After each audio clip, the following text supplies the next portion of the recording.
నాయకులు రోడ్ల మీద, అధినాయకుడు పెళ్ళిళ్ళల్లో ఏదైతే కనుక వైసీపీ పిలిపించిన విద్యుత్ రేట్లపై పోరుబాట కార్యక్రమంలో వైసీపీలో విచిత్రమైన పరిస్థితి. నాయకుల వెనక మన కార్యకర్తలు లేరు, నాయకుల ముందు అధినాయకుడు లేడు. ఎందువల్ల ఈ విచిత్రమైన పరిస్థితి ఏర్పడిందంటారు వైసీపీకి? ముందుగా ఈ ఛానల్ వీక్షిస్తున్న ప్రేక్షకులందరికీ నూతన సంవత్సర శుభాకాంక్షలు. వచ్చే సంవత్సరం ఈ మంచి ప్రభుత్వంలో మంచి జరగాలి అందరికీ అని చెప్పని ఆ శివకేశ్వరుల్ని కోరుకుంటున్నాను. తొగ్గులకు మనం చూడలేదు. ఈ రాష్ట్రంలో ప్రజలు, ఈ దేశంలో ప్రజలు, ఈ ప్రపంచంలో ప్రజలు ఎప్పుడో తొగ్గులకుని ఎప్పుడో చూశారు. కానీ 2019 నుంచి 2024 దాకా ఆ తొగ్గులక్కు అనే వ్యక్తి ఎలాగుంటాడో అనేది మన ప్రతిపక్ష కానీ నాయకుడు కానీ ఎమ్మెల్యే జగన్మోహన్ రెడ్డి గారి రూపంలో మనకి గత 5 ఏళ్ళు చూపించాడు జగన్మోహన్ రెడ్డి గారు. మరి ఈరోజు అతను పెంచిన విద్యుత్ ఛార్జీల మీద అతనే ధర్నా చేయటం అంటే, ఆ కర్మ ఆయనకు పట్టిందంటే ఈ రాష్ట్ర ప్రజలు అర్థం చేసుకున్నారు. దేనికి? నువ్వు గత 5 ఏళ్ళు నేను విద్యుత్ ఛార్జీలు పెంచనని చెప్పని అబద్ధాలు ఆడి నువ్వు అధికారంలోకి వచ్చావు. నువ్వు 10 సార్లు నువ్వు విద్యుత్ ఛార్జీలు పెంచావు. మళ్ళా 4 రూపాయలు కొనాలని విద్యుత్తుని నీ ఇష్టం వచ్చినట్టు 10 రూపాయలకి, 15 రూపాయలకి, 20 రూపాయలకు కూడా విద్యుత్తు కొని ఆ భారాన్నంతా ఈ రాష్ట్ర ప్రజల మీద మోపి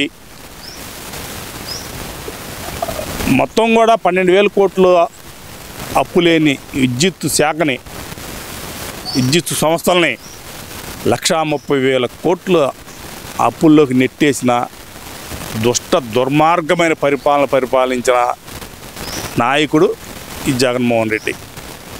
అలాంటి జగన్మోహన్ రెడ్డి ఎలక్షన్ ముందు ఈఆర్సీపీ వాళ్ళకి ఆల్రెడీ 17 కోట్లు పెంచుకోవడానికి పర్మిషన్ ఇచ్చేసి 17,000 కోట్లు పెంచుకోవడానికి పర్మిషన్ ఇచ్చేసి వెళ్ళిపోయాడు. కొంతమంది యాదవులు టీవీల్లో ఏమంటున్నారంటే, అవి తీసేయచ్చు కదా చంద్రబాబు నాయుడు అని అంటారు. సిగ్గుండొద్దురా మీకు?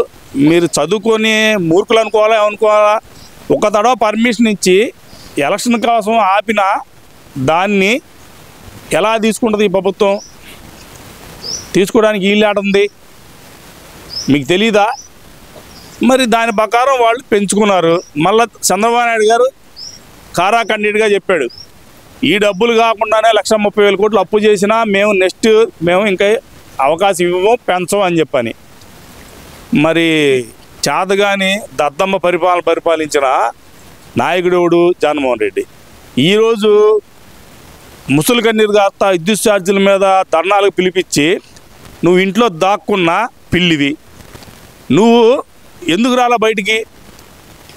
నీ పులివెందుల్లో నీ కార్లు నీ ఇంటి మీద దాడిని చేశారు మీ కార్యకర్తలు.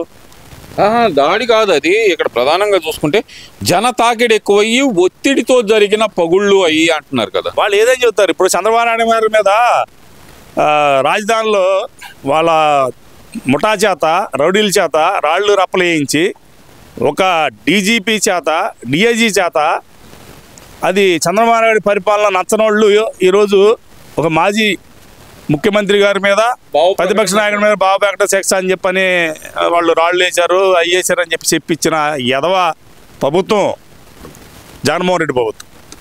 అలాంటి దొంగ మాటలు, దొంగ వ్యవహారాలు చెప్పి పేగు బతుకులు బతికే పేగు వ్యవహారాలు చేసి ప్రజలను ఇళ్లలోంచి బయట రానియకుండా, ప్రతిపక్ష నాయకులను బయట రానియకుండా, ప్రతిపక్ష కార్యకర్తలను అర్ధరైతులు 2 నన్ను అరెస్ట్ చేసి తీసుకెళ్లారు తాలూకా స్టేషన్కి. సిగ్గులేని యాదవులకి అర్ధరైతులు 12 అర్ధరైతుల అరెస్టులో మా లైఫ్ లో మేము ఎక్కడా చేయలేదని అంబటి రాంబాబు సవాల్ చేస్తున్నాడు. మరి రమ్మను, నన్ను తీసుకెళ్లారు చూడం, నన్ను మావాడు ఎవరైతే ప్రధాన కార్యదర్శి ఉన్నాడో మా ఇద్దరిని అర్ధరైతులు వచ్చి లేపితే, మేము యాక్చువల్గా పోలీసులు అంటే సంతకాలకు వస్తారు మా ఇళ్ళకి ఎవరన్నా అంటే కాపలా వాళ్ళు వచ్చినప్పుడు ఇంతకుముందు అలాగ వచ్చారో అని చెప్పని మేము బయటకు వచ్చాం. పోయితే అవినే కాదయా రేపు ధర్నా ఉంది కాబట్టి ఈ పూట హర్షం ఇదేంద్రా బాబు మీ పులి అన్నారు పిల్లిలాగా ఎదరెత్తురు రావడం ఏంది కుక్కలుగా నేరంగా అని చెప్పానండి. అంటే మమ్మల్ని 2 తీసుకెళ్ళి చెట్లో కూర్చోబెట్టారు. అలాంటి ప్రభుత్వం పరిపాలించిన పిరికి ఎదవలాళ్ళు ఇవాళ ఏదో చెప్పుకుంటే ఎట్టా సరే. ఈరోజు ధర్నాకి ఇస్తే ప్రజలు ఎవరిని వచ్చారా? నాయకులు అంటే ఎవరు ఉన్నారు? లక్షలాది ప్రజలు కదిలారంట కదా సైన్యంలాగా. వచ్చారు బాగా వచ్చారు కనపడుతుంది కదా. ఈ రాష్ట్రంలో 175 నియోజకవర్గాల్లో కనీసం 4-5 నియోజకవర్గాలు నీ ఏరియాలో కనీసం 200 మంది జనాభా అన్ని కాన్స్టిట్యూషన్లో 56 కాన్స్టిట్యూషన్లో ఉండరా? 56 54 కాన్స్టిట్యూన్సీ నీ ఏరియా. నేను మగోడిని నాది అడ్డా అని చెప్పుకొని నీ ఏరియాలో కనీసం నువ్వు పెట్టిన ధర్నాలు అన్ని నియోజకవర్గాల్లో ఒక 200 మంది 100 మందితో జరిగినాయా? జగన్మోహన్ రెడ్డి సిగ్గుండాలా? నువ్వు పిలిపిస్తావు, ఇంట్లో కూర్చుంటావు. పరిపాలన ముఖ్యమంత్రిగా ఉంటే 15 కిలోమీటర్లు తెరసాపలు కట్టుకోవటం, 3 రోజుల నుంచి ముందే ఆ ఇళ్ళలో వాళ్ళు బడి రానియకుండా, వ్యాపారస్తులను బడి రానియకుండా నువ్వు చేసిన ఈ వ్యవహారాలకే కదా నీకు ఈ భూస్థాపితం చేశారు ఈ రాష్ట్ర ప్రజలు. ఇంకా నువ్వు ఛార్జీలు పెంచారు అది ఇదని నువ్వు చెప్పినా కూడా ప్రజలు నమ్మట్లేదని చెప్పి తెలుసుకో జగన్మోహన్ రెడ్డి గారు. ఇక్కడ ధర్నాలో భాగంగా మినిస్టర్ ఆర్కే రోజా మాట్లాడుతూ మా నాయకుల్ని మా కార్యకర్తల్ని అవమానీయంగా అడ్డుకుంటున్నారు, అన్యాయంగా అడ్డుకుంటున్నారు, రోడ్ల మీదకి రానియట్లేదు. ఈ నాయకుల పరిస్థితి ఈ పోలీసుల్ని మేము అధికారంలోకి వచ్చినమ్మటే అంతు తేలుస్తాం వాళ్ళది. మా కార్యకర్తలు మేము చెప్పిన ఆగరు, ఇంతకింత బదులు తీర్చుకుంటాం మేము అధికారంలోకి వచ్చిన మరుక్షణం అని చెప్పి వార్నింగ్ ఇస్తున్నారు కదా మరి చంద్రబాబు నాయుడు గారికి. అక్కడ ఉన్న పోలీస్ అధికారులతో సహా మినిస్టర్ ఆర్కే రోజా కూడా వార్నింగ్ ఇస్తున్నారు. దమ్ముంటే నన్ను అరెస్ట్ చేసుకోండి సవాల్ విసురుతున్నారు కదా మరి ఆమె. మరి కూటమి ప్రభుత్వం ఆలోచించుకోవాలి. కూటమి ప్రభుత్వం మంచి ప్రభుత్వం అని చెప్పని చెప్పుకొని ఇలాంటి మొఖాలకి అవకాశాలు ఇస్తే ఇలాగ మాట్లాడతారు. ఇప్పుడు ఈ రోజారెడ్డి నోటికి అదుపు లేకుండా ఎట్ట మాట్లాడితే రాష్ట్ర ప్రజలు అందరూ తెలుసుకున్నారు.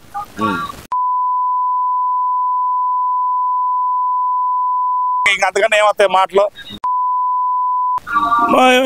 నేను ఇంకేదైనా మాట్లాడుతుంది అసలు తెగించింది ఏదైనా మాట్లాడింది అంటారు చూడు, అలాగే ఉంది. ఒక నాయకురాలుగా, ఒక కాన్స్టిట్యున్సీ ఎమ్మెల్యేగా, ఒక మంత్రిగా చేశాననే సంగతి మర్చిపోయి టూరిజం శాఖ చేసి మన కొండ మీద దేవదేవుడి టికెట్లు అమ్ముకొని కోట్లాది రూపాయలు సంపాదించి టూరిజం పేరుతో వేల కోట్లు సంపాదించి బెంజీ కార్లు కొని ఇతర రాష్ట్రాల్లో ఆస్తులు కొని కులుగుతూ ఉంది.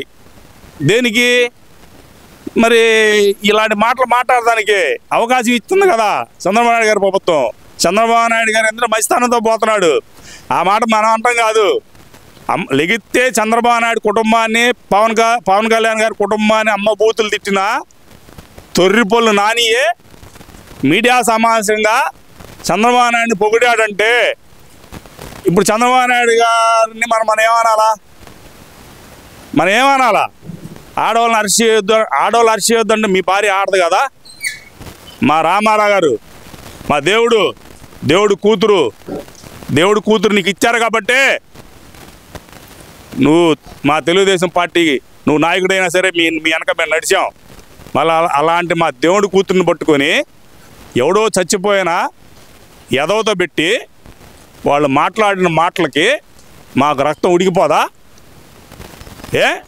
నువ్వు ఏడ్చావు కదా, ఎందుకు మెలకుండా ఉండవు?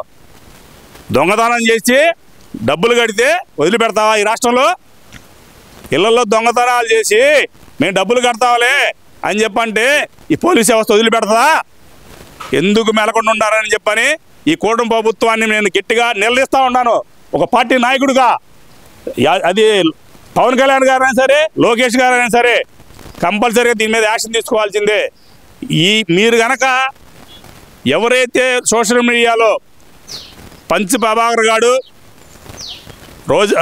శ్రీరెడ్డి, పోసాని, కొడాల నాని, వంశీగాడు, ఎవడైతే అనిల్ యాదవ్ గాడు, ఎవడైతే సీదిరి అప్పలరాజు,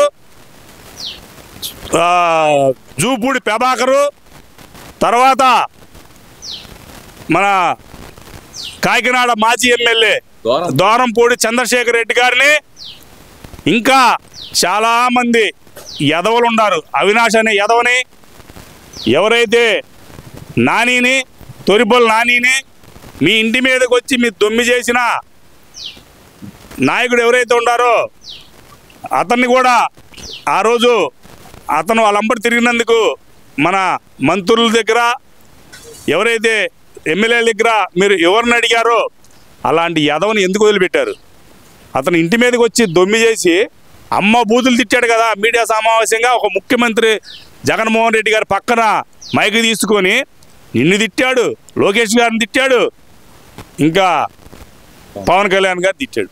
మరి ఎందుకు మీరు అశ్రద్ధ చేస్తున్నారు? అసలు ఆ పంచిపాబార గాడు ఏడున్నాడని మీరు ఎందుకు అతని మీద మీరు లుకౌట్ నోటీస్ తీసుకొచ్చి మీరు ఇది చేయరు? ఎందుకు తీసుకురారు? మీరు ఎందుకు వదిలిపెట్టారు? అలాంటి యదవ ఈరోజు కూడా ఎట్ట మాట్లాడుతున్నాడు? కులాల గురించి మాట్లాడుతున్న యదవని మీరు ఎందుకు వదిలిపెడుతున్నారు? మీరు చంద్రబాబు నాయుడు గారు మీరు ఎంత మంచి చేసి మీరు ఈ రాష్ట్రాన్ని ఎంత అభివృద్ధి చేసినా ఈ రాష్ట్రంలో పోయిన 5 సంవత్సరాలు జరిగిన విషయంలో ప్రజల మనసుల్లో నాటుకుపోయి ఉంది, కార్యకర్తల మనసుల్లో నాటుకుపోయి ఉంది.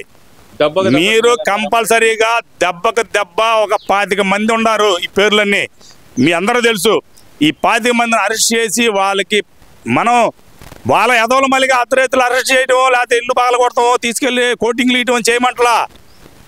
రాజ్యాంగబద్ధంగానే వాళ్ళు చేసిన తప్పులు మీకు కనబడతా ఉండే వాళ్ళని అరెస్ట్ చేసి కోర్టు ద్వారా వాళ్ళకి శిక్ష వేస్తేనే మీకు నెక్స్ట్ ప్రజలు మనకి అవకాశం ఇస్తారు.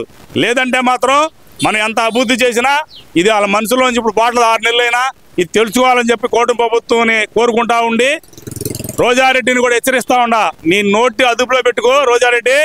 నువ్వు గనక